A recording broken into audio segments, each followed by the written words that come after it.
Sayo pala sa gabi mga idol no, naapoy gihato diri nga taga-tagom nga unit mga idol, D17 Tiptronic. Ang problema ani naka-helicopter sign og knocking kayo ang andar sa makina mga idol.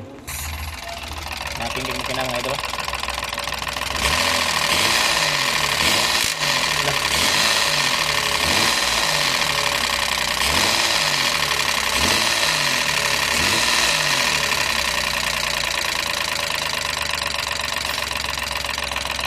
Kay knocking man ang andar sa makina diha mga idol no, wala na ta naglangan diha kay wala po mo tanaw tong video. Ato na nang natanggal diha ang cylinder head mga idol.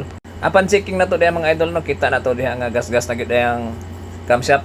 Hindi na ta mag patsamba-tsamba pa kay gas-gas naman siya. Ato lang sa ilisan og bago nga head. Kasi og kita po magka problema na po. Okay, og dire po siyang bomba. Medyo saplot-saplot pa po siya gamay oh. Og siyempre mag-ilis po tagbuo diha nga wheel pump mga idol.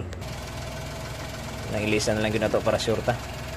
Una hinungdan mga idol nga ni hubusan diri pa ingon sa iyang camshaft. Pero gas-gas na kay iyang camshaft cap.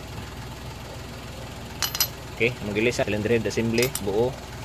Og kining assembly pod na wheel pump mga idol. Og piston ring og surface dayon sa engine block og sa cylinder head. Okay, ayos na kayo mga idol. Parte ng wag andar mga idol. Siyempre revolution kamay para may balan.